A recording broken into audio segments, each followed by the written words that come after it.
you know what's cooler than zombies? Glowing zombies.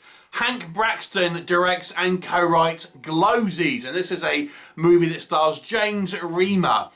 And yes, it's a kind of a PG family movie in the line of kind of Goosebumps and things like that.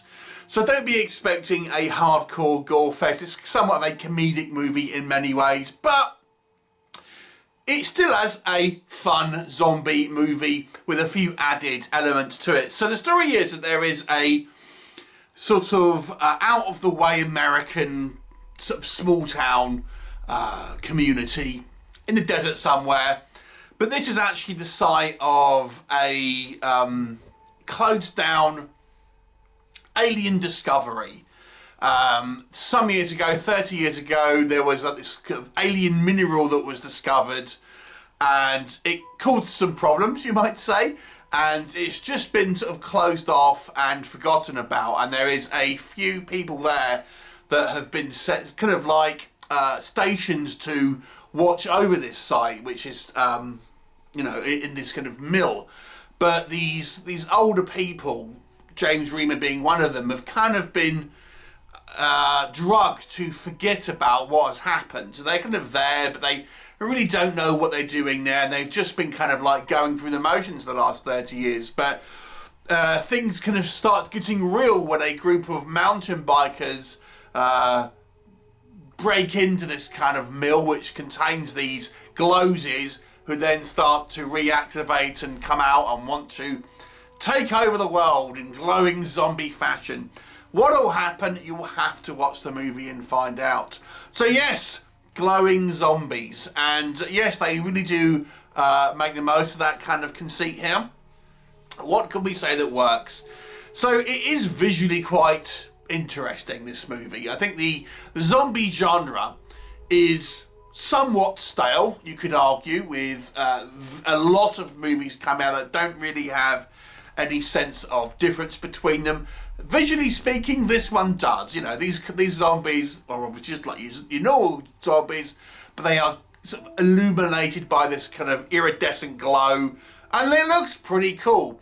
And they actually infect people not by bites, but by kind of spewing up this this glowing liquid which envelops the next person and turns them into a GLOWZIE.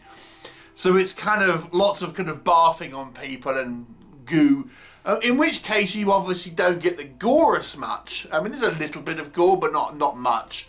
So this is the element here, which is making it a sort of more of a horror movie that is aimed at the sort of the more younger audience, you might say. But I still do think the makeup effects here are still pretty good. I think the visuals are interesting, and it has this little point of difference. In actual fact, this is kind of a cross between like a zombie movie like The Blob and also Venom, where we have this kind of hive mind, which is this substance really that sort of creeps around on its own at times and sort of infects people. So it has these kind of elements into it. So it isn't just your bog standard zombies who happen to just glow. There is a reason for it, and it adds an extra element to it. There is some sort of comedic elements that I think are quite fun. I mean, this movie is quite sort of fast-paced and, you know, has some sillier moments, you might say, but nonetheless some fun elements. For example, the zombies can't stand the sound of like upbeat music. Yeah, I know that sounds weird, but it leads for some comedic sort of sequences that are kind of quite funny, and it's a unique way, I suppose, of obviously having to deal with a kind of a threat here. But yeah, you know, there are some kind of fun moments. There's some fun characters here. I quite like the fact that, you know, we have sort of almost two generations of protagonists here. We've got James Remar and his kind of crew, all who used to work at this mill 30 years ago, who have now just been living there in a kind of a state of limbo. And then we have these young influencers that kind of turn up, and there's a little bit of culture clash and things like that, which again I kind of found quite funny. There's a couple of sequences where the younger sort of cast members, their characters are trying to use like old technology and they don't really understand it and things like that. And yeah, so there's kind of like a little bit of like funny sort of culture clash going on. And I think this movie strikes a good balance between being sort of silly and comedic, but also still having a compelling story where it's not just like, you know, silly fart jokes and things where you can't really get invested in the story. You still can. It still has enough narrative, I think, to have an engaging story with kind of still like the, you know, the goofier elements that kind of play into it. What doesn't work, as I say, I mean, this movie is a PG movie, so it's not going to be for those of you who want to see gut munching and kind of flesh ripping and stuff like that. So yes, you might argue that this movie is a little bit on the kind of the tame side, and even a little bit on the hokey side. I mean, there's no doubt this movie is a little cheesy. One area where I feel the movie could have done a little better, I think, is the dialogue, to be honest. The second scene that happens, which is the scene that we introduce to James Remar and his kind of crew, and they're discussing sort of feeling different. I mean, it's just like the dialogue is so sort of on the nose and sort of basic. It's just so much sort of exposition and unnatural sort of sounding dialogue.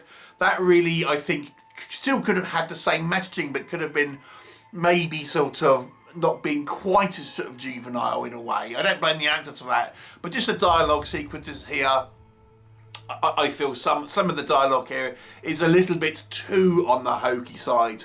The effects are generally speaking quite good, but there is a little bit of quite poor green screen here and there, especially in the scenes where we have characters that are driving. And I have to say, I think the tone of the movie is fairly good, but I think towards the end, the third act, there are elements here where I feel it maybe just dipped its toe into being a little bit too cartoonish at times and just a little bit too sort of silly, and therefore it sort of dissipates the actual tension to a large degree, which I think it did manage to strike that balance with, certainly in the kind of the first two acts.